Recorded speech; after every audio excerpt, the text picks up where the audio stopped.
Happy to introduce Guillaume Verdon, who's come all the way from Vermont at a small startup called Everttian, and he's going to talk about training neural networks with low-depth quantum circuits, and hopefully some other new results. Maybe? Maybe? How much are you going to tease? Not today. A few months. I'll get you guys. I'm Guillaume. I'm the co-founder and chief scientific officer at Everttian. So let's dig deep. My talk is, I tend to watch lectures at like 2x speed, so that's what I try to emulate sometimes. So if I go a bit too fast, just hold on to my words and look at the pictures. Okay, so because I don't assume most of you know about Boltzmann machines, I'm going to reintroduce it from scratch. So Boltzmann machines are a neural network model where you have a bunch of spins that are coupled, and you're trying to model the statistics of your data as the statistics of a network of spins that are all connected to each other. You could imagine they're magnets and they're all pulling on each other in different directions and with different strengths, and you're trying to tune how these different magnets pull on each other such that the statistics of your data set is well replicated by an equilibrium state of this network of spins that are coupled together. By equilibrium, I mean a thermal state, which is a state where two different states of different energies, if you're higher energy, you have exponentially smaller probability of being in that state. So in some sense, it's kind of a fairly low energy probability distribution. So this is classical, and you have these terms are the connections, the JJK, as we saw, very similar to what we saw from Rigetti. But you can also have biases, right? Biases are like how, each individual qubit or magnet, how much does it want to point up or down, right? Whereas connections are how they affect each other. And you have some visibles, which are supposed to be, the set of spins that represent your data, and then you have the hiddens that are supposed to be representing the hidden variables that generate your distribution.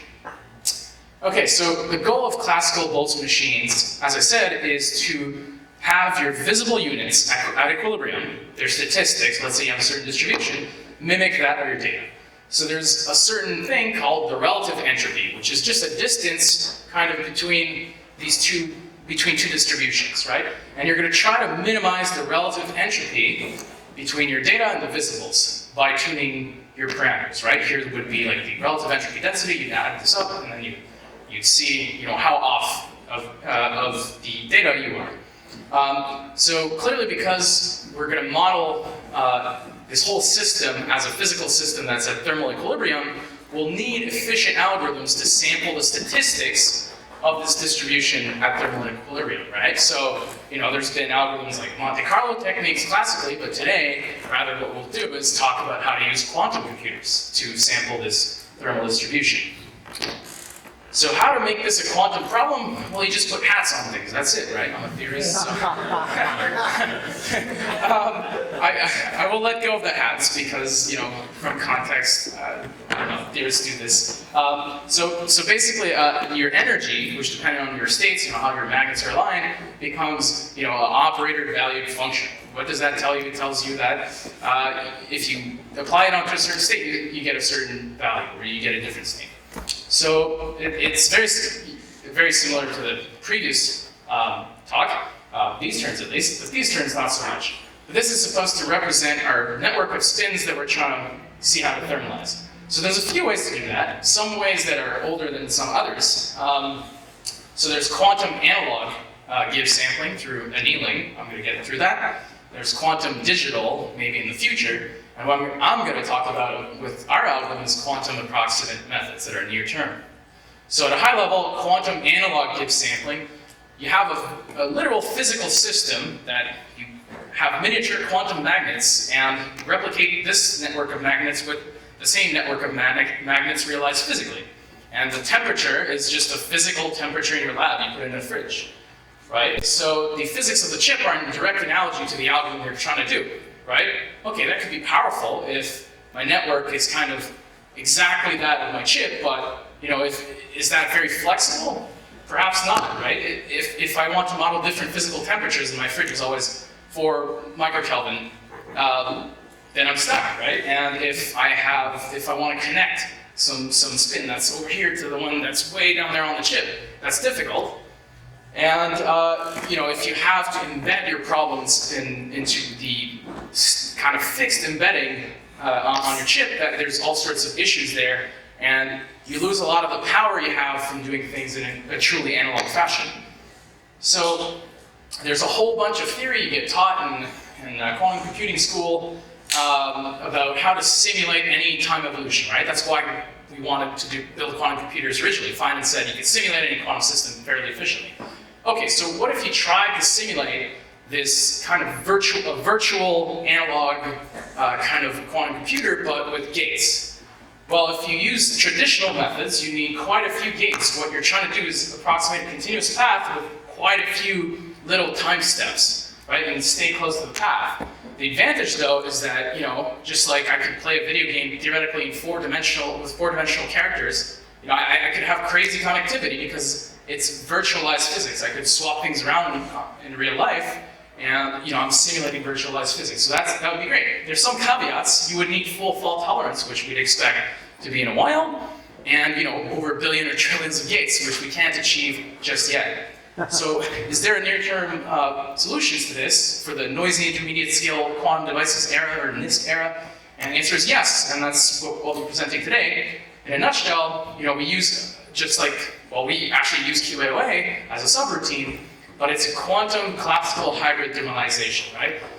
A quantum classical hybrid algorithm trying to replicate an adiabatic evolution is just going to veer way off path, but it's going to benchmark how well it did depending on how close to the endpoint it is, right? So you fix how many pulses you do, how many turns you take in Manhattan in some sense, and then you optimize how long you take each street in some sense.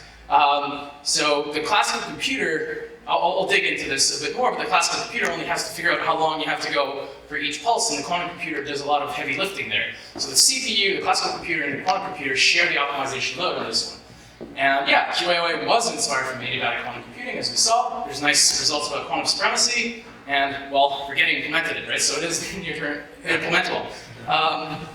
So that wasn't technical yet. This is technical background. But, so more math. So how do you train quantum Boltzmann machines, right? You have a thermal state, I'm going to write it as roughly E to beta minus beta H. Beta is inverse temperature. It's just a parameter of your model of how much noise is in your data in some sense, how much entropy.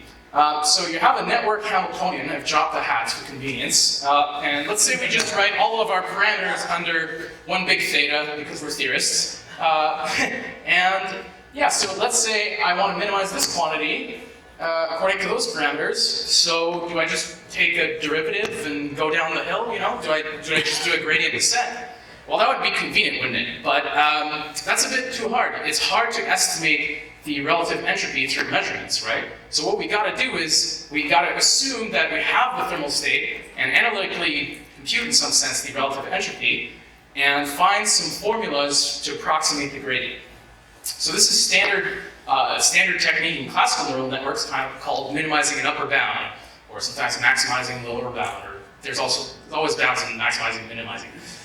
But basically, you have an update rule that looks really complicated. We're going to break it down, but the point is that you compare statistics of your network when it's at equilibrium for your current network parameters to that of fixing or clamping down your visibles, which are trying to replicate the statistics of your data, and averaging, okay, what if I want to satisfy this constraint? I want, in this case, I want up, down, up, down, up, down.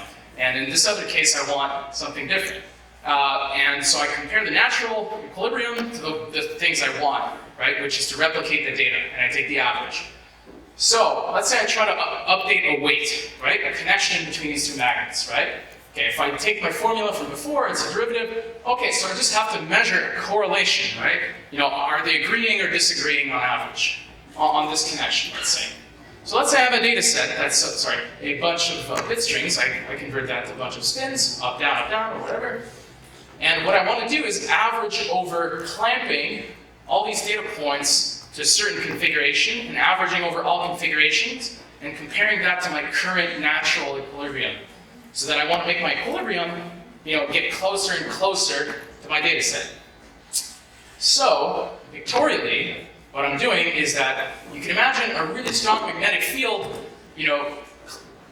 pushing up or down depending on the data point, each visible unit, and then letting the rest of the network thermalize. So letting it equilibrate. You want this equilibrium to mimic the average of all these equilibria over all your data points in some sense. So that makes some sense. Okay. So something convenient about, there's something called Boltzmann machines, which are general. There's connections all over the place. Restricted Boltzmann machines, you restrict yourself to some more simple models that have nice layers. It's a bipartite graph. So the advantage of that is that you can feed forward data points. There's a nice closed formula of, let's say I want to know, if I know I'm clamping to a certain data point here, what is going to be the statistics of this magnet? Well, I know it's connected to all these guys, so I just sum up the contributions of how much they're pulling it in a certain direction and how much it's biased, and then I plug it through this function called a sigma. It just comes from statistical physics. For more general Boltzmann machines, you can't do this. Right? You got to use Monte Carlo or our clamped sampling that we're going to present. So just a review. I know we've seen this in the last talk, but this is purple, so it's different. So the goal is to find a state that minimizes an expectation value at Hamiltonian. Right? So I want to find a low energy state. So I parameterize a bunch of circuits that I have a guess of family of circuits that I want to optimize over. Then I have this loop between a QPU and a CPU, where the CPU suggests parameters. This QPU executes the circuits a couple times, estimates the expectation value, brings it back to the classical processing unit, and then the classical processing unit suggests new updates for these parameters. So it's a back and forth, right, until the minimum is reached. The QAOA is a specific instance. This is more or less the same Hamiltonian I've just as an example that was shown in the previous talk, but the point is you have this loop again, but now the type of circuit you guessed is kind of this alternating step, just like this diagram, left, right, up, left, and yeah. But basically you have pulses of a mixer Hamiltonian, which mixes things up, and a cost, right? And then you alternate pulses according to each of those guys. And the point is, again, it's kind of like, you can see from analog to, very well simulating analog to very coarse-grained simulation of adiabatic evolution. So it's really, you can see, how it was inspired to get to this guess for a circuit. And we asked ourselves, people train neural networks for over a decade on D-Wave and annealers. Can we train something on, say, Rigetti or any circuit model quantum computer? And the answer is yes.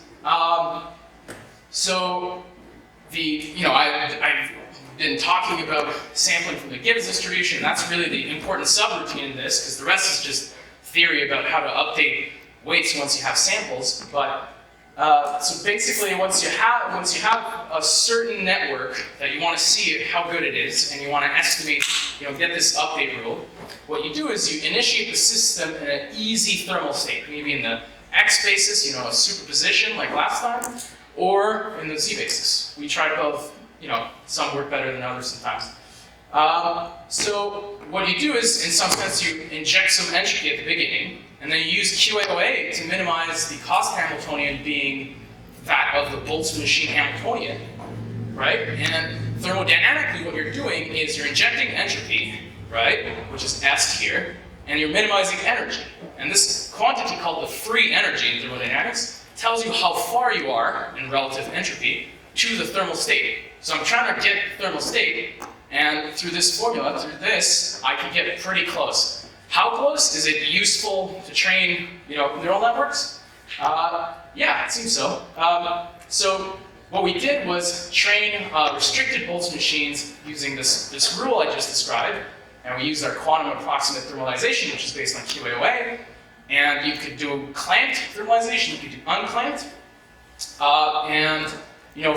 for the RBN case, you could just do classically feed forward if you want, and I'm going to do a live tech demo in a second.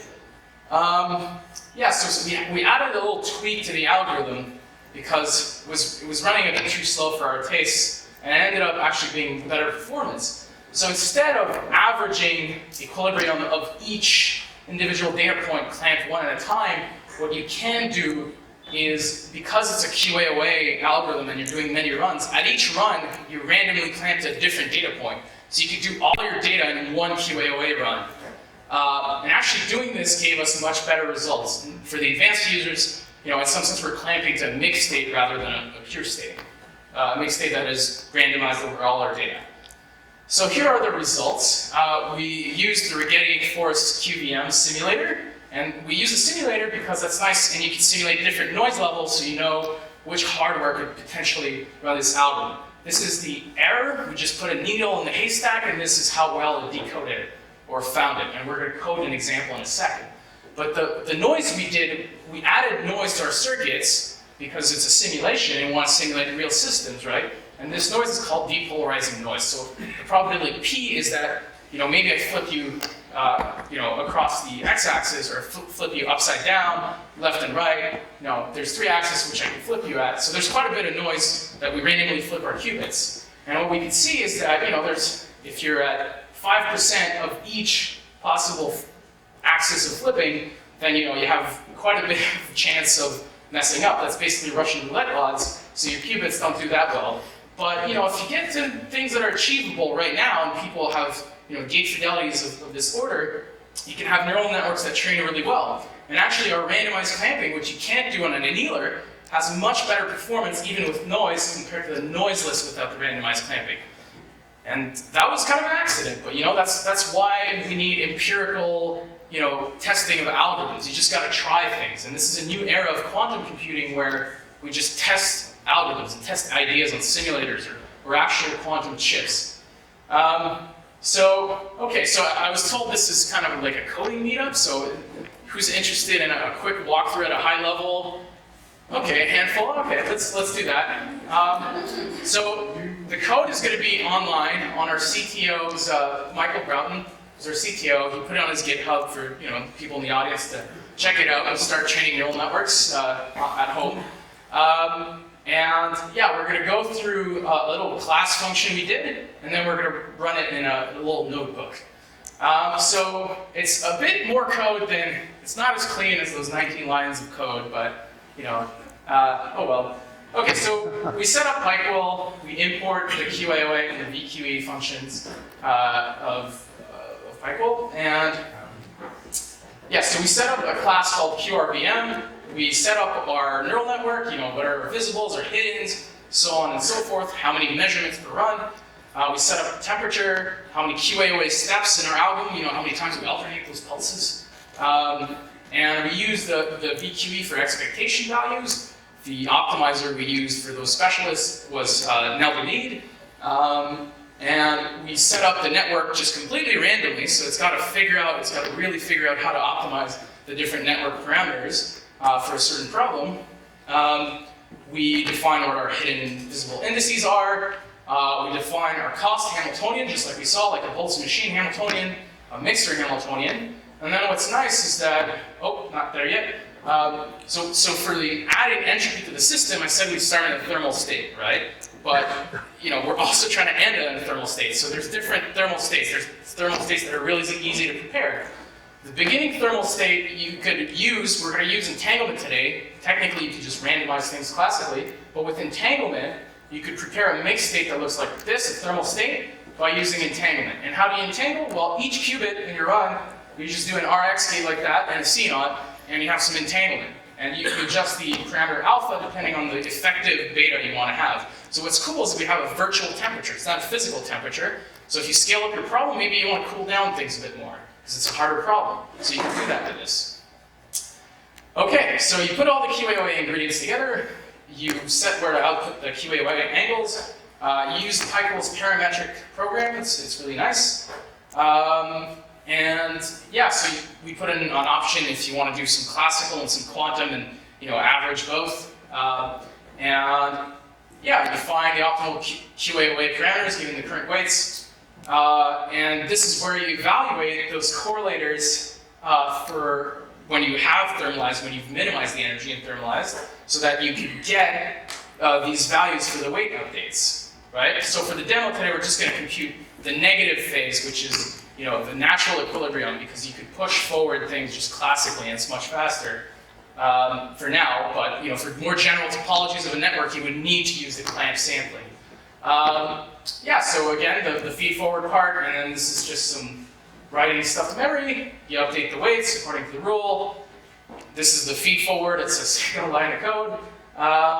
Okay, and we're down to our example now. So we're going to use all this code we just ran through. What we're going to do is randomly flip a coin and then encode it into 4 bits in a very redundant fashion, right? A very trivial code would be a repetition code. It's a slightly different code, but it's linear. So it's a very simple code. So we encode one random variable into 4, and then we try to throw it at our algorithm, and we're going to see if it's going to be able to guess or assign a certain value every time it's heads or tails, right? Okay, so just going to switch up here. Okay.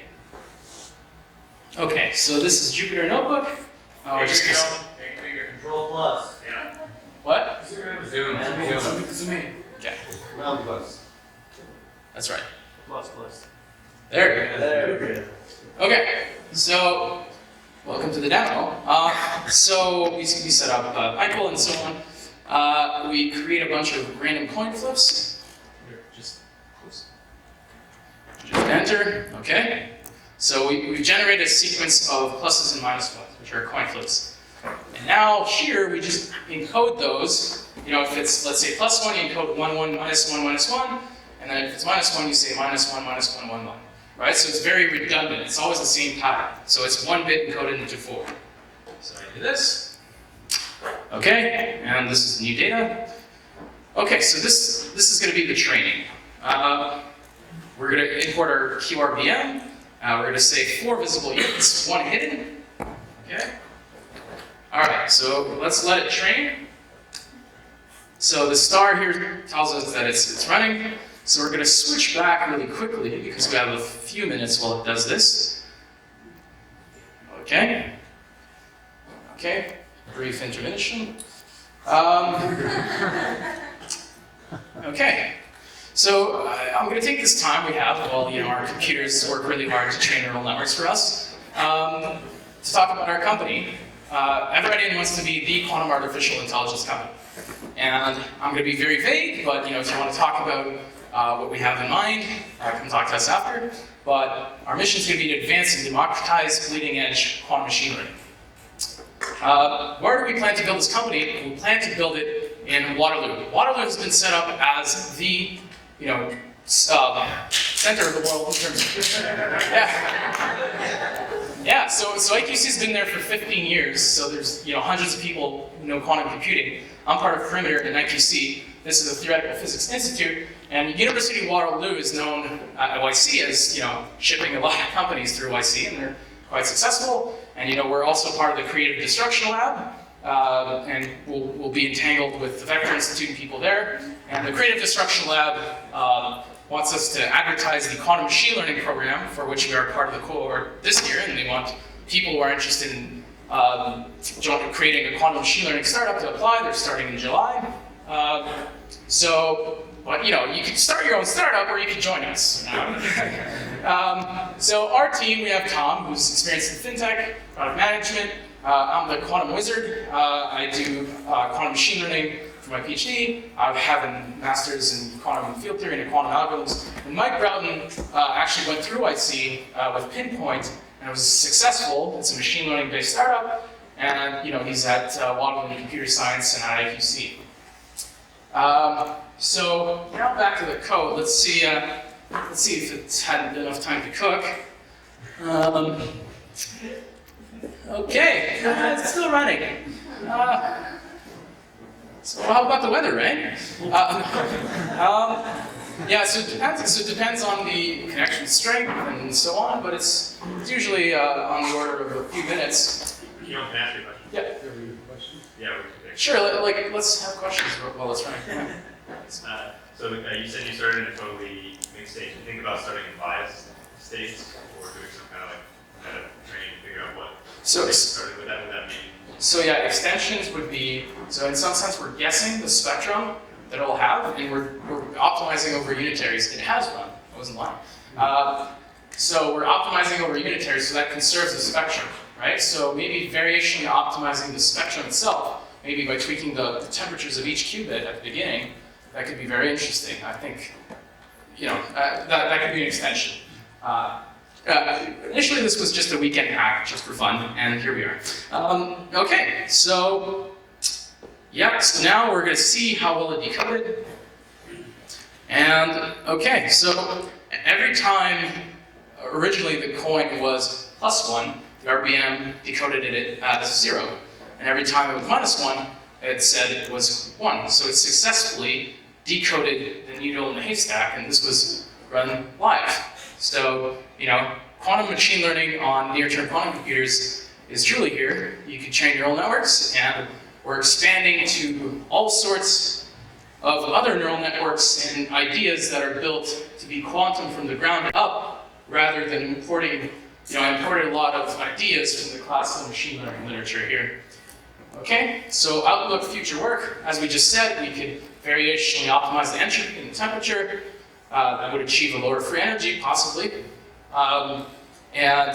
We train neural networks on a hybrid computer. We could extend it. We could try more general topologies that are really hard to do classically, like fully connected Boltzmann machines. Something that's on our to-do list is to stack a couple of these and create, deep learning on a quantum computer, and and integrate this algorithm into a classical machine learning stack. And that's it. Thank you.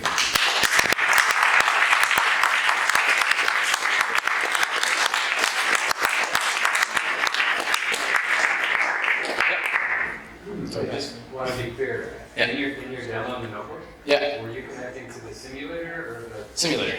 simulator? Yeah. I mean, did I rent QPU time? I warned you, right? Yeah, that would have been great. Yeah.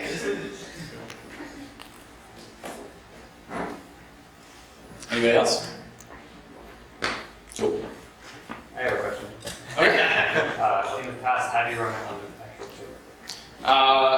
Not yet. We're looking at various chips, and well, at first we didn't have this express version, we call it, with half classical, half quantum, the positive phase being classical.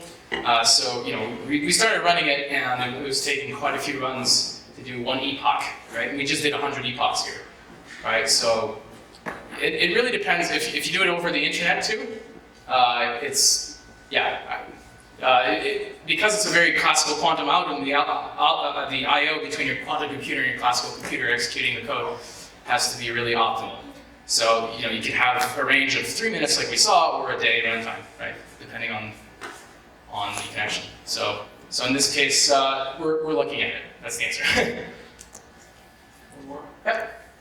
Would it be accurate to say that this is kind of like variational inference with a really, really good approximating distribution? Yeah. Is it actually like potentially exact? No, I could show that it's really large scales. It's slightly off. It's like a educated guess kind of deal. But that's what we just mentioned, that maybe we can variationally find a spectrum. And classically, I don't know if that would be doable. Like with Monte Carlo, you can't say, I want this spectrum, but it's pretty easy to just create a spectrum, whatever spectrum you want, as a guess, a building block at first. Yes? So, how well the divergence actually converges with the number of cells? So sometimes we've checked contrastive divergence versus our algorithm, and contrastive divergence sometimes just does not converge, and our algorithm just finds the optimum. Are we saying that maybe quantum machines can learn with less data? We got to test at larger scales, right, before we say such things, but it's encouraging. It's maybe, so because QAOA is based on quantum tunneling, a very coarse-grained quantum tunneling, perhaps sparser data with a more jagged optimization landscape, the quantum computer could figure out how to get to the minimum, and the contrastive divergence, which has some opponents on the classical side of when to use it, when to not use it. sometimes doesn't work. So that was our experience, but we didn't want to say quantum computers and beat classical computers, I think, because then, all the quantum supremacy specialists are going to jump at us, and but yeah. I was wondering if you guys took the connectivity of the qubit chip into account in your algorithm. Right, so for the simulator, we did have quite a bit of noise, but we did not swap things around. We just assumed like a nice topology, right? For a 3-1 network, you can embed it directly, and that's what we're looking at first. But we did 4-2 or 6-3 and stuff like that. So yes, you would have to swap things around, but hopefully with more and more gate fidelities, we still had some space there, right? Like there was a really sharp threshold. There was like 20% noise, and then there was 5% noise. It was training pretty well. So let's say you have a 1% noise kind of gate. Maybe you're allowed to throw in a few swaps in there. That's the goal. Anyways. Thanks, Guillaume.